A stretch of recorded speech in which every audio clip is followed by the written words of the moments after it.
종말론과 주님의 기도, 오늘 제목입니다.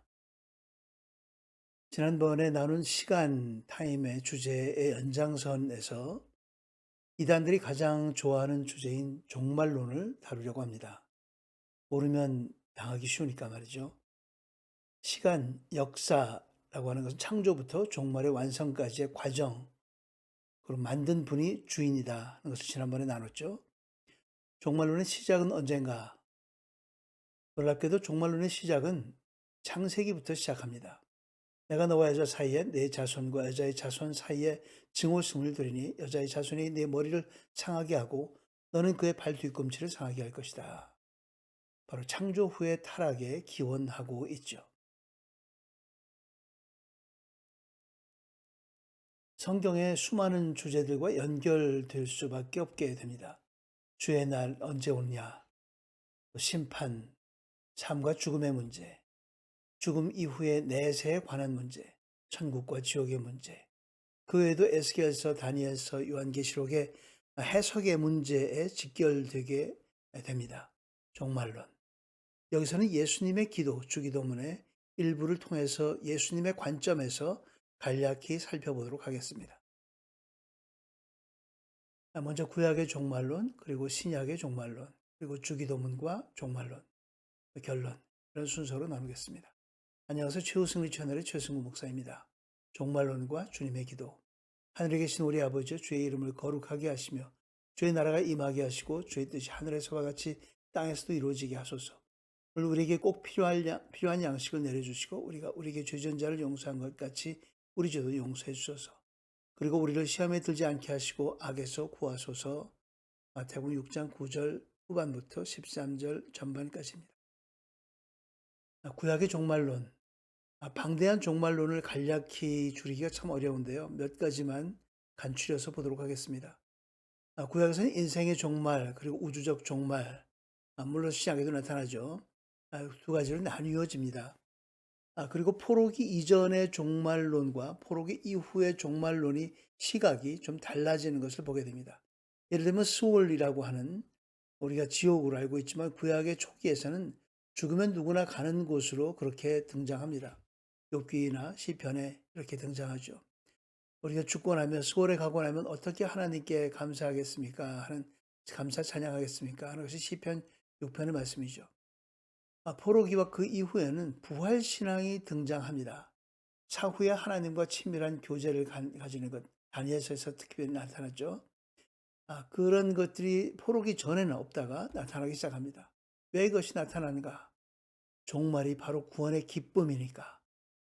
포로기를 겪어보니까 그 바벨론으로부터 포로기를 끝내는 그 사건은 상상할 수 없었던 것이었죠. 하나님의 은혜였죠. 하나님께서 구원하셨습니다. 그렇기 때문에 바로 그것이 구원이 어떤 것인지를 알게 되었습니다. 구원의 기쁨, 아무리 강조를 해도 지나침이 없습니다.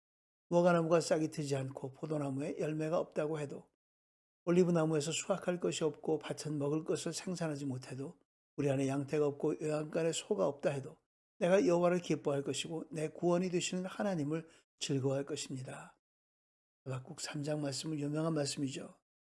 아무것도 없어도 오직 구원 하나만 있으면 된다는 거죠. 하나님 한 분만으로 인해서 기뻐하고 즐거워하겠다. 고백입니다.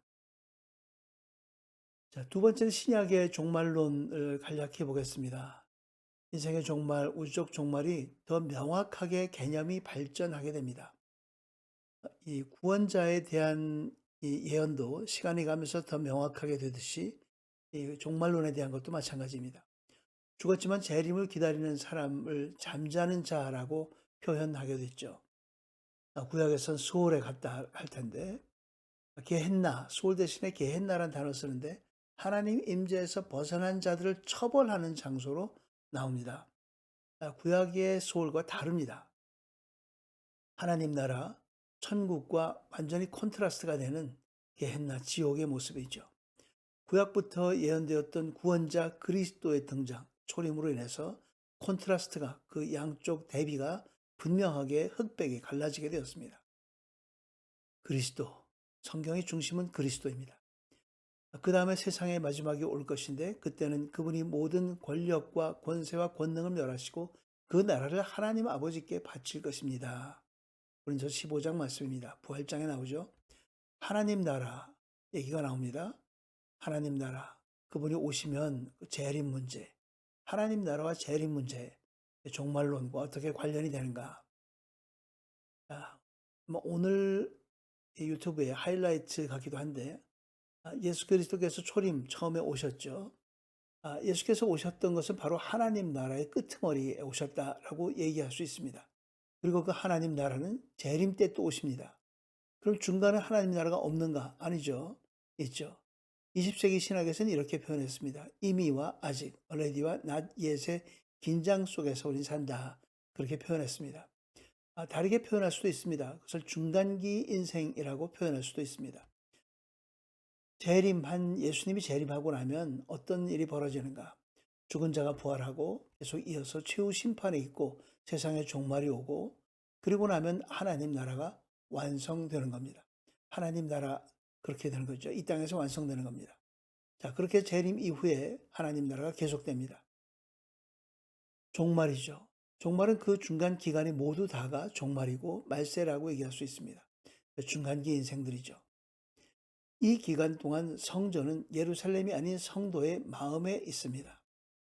여러분도 성령 안에서 하나님께서 거하실 처소가 되기 위해 그리스도 안에서 함께 세워져 가고 있습니다. 에베소 2장의 유명한 말씀이죠.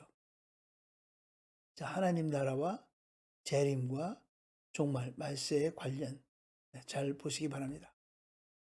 자, 중간기 인생, 재림, 그것이 주기도문과 종말론을 함께 보겠습니다.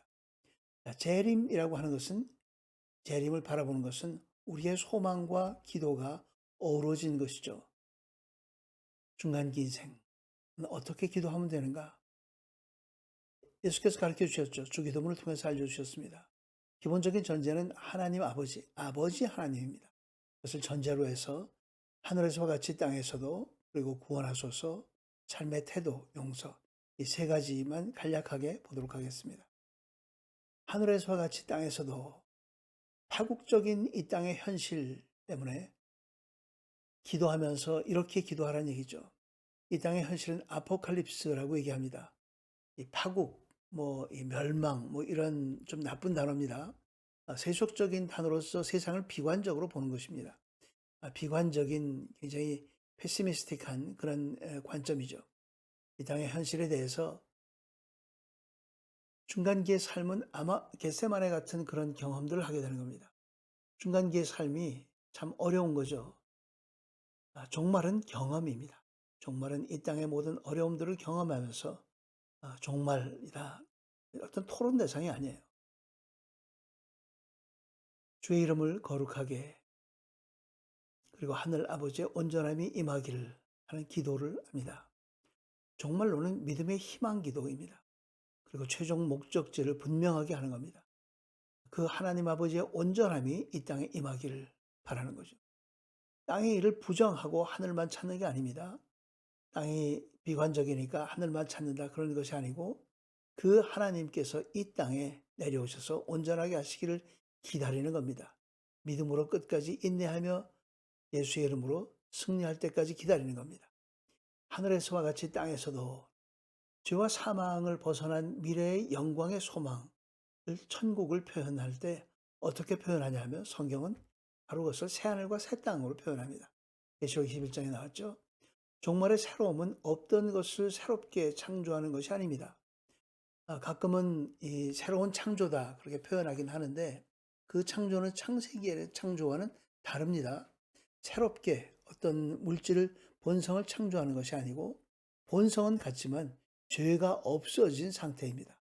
만물이 벌거벗은 것 같다 하고 베드로전서 얘기합니다. 부활체도 알아볼 수 있지만 죄성은 없어진 상태입니다. 우리 모두 부활하는데 그럴 때는 병든 모습, 절름발이 있는 모습 이런 모습들이 아니라 온전한 모습이고 누군지 알아볼 수 있지만 죄성이 없고 아픔이 없어지고 질병이 없어진 상태입니다. 땅에라도 충성해야 할 이유가 있습니다. 천국까지 연장되기 때문에 그렇습니다. 이미 영원한 생명을 누리고 있기 때문에 그렇습니다. 우리가 이 땅에서 대충 끝내버리고 천국 가서 새롭게 시작하는 것이 아니고 연장된다. 그러므로 내 사랑하는 형제들이여 굳게 서서 흔들리지 마십시오. 여러분의 수고가 주 안에서 헛되지 않음을 알고 항상 주의 일에 더욱 힘쓰는 사람들이 되십시오. 그런데 15장 맨 마지막 절 말씀입니다. 참 재밌습니다. 예, 왜냐하면 부활은 우리가 이 땅과 부활한 이후가 완전히 끊어지는 동떨어지는 것이 아니라 계속 연속된다는 얘기죠. 자, 두 번째, 구원하소서.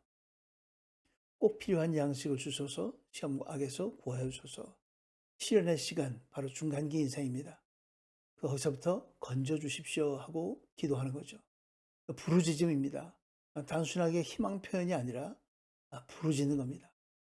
내가 변화시킬 수 없는 것을 받아들이는 평온함을, 내가 변화시킬 수 있는 것을 변화시키는 용기를, 그리고 그 차이를 알 수 있는 지혜를 줘서 니버의 유명한 세레니티 프레이어라고 하는 유명한 기도입니다. 자, 그런 기도들, 그것이 바로 부르짖음입니다. 내 신분을 알고 내 주제 파악을 하고 그리고 하나님께 기도하는 그 부르짖음, 그 평온함과 용기와 지혜를 달라고 기도해야 되는 거죠.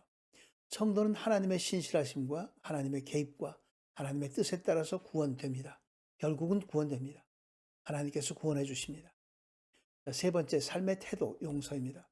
성령의 생각과 육신의 생각의 차이점은 사람을 인도하는 방향입니다. 방향, 어느 방향인가?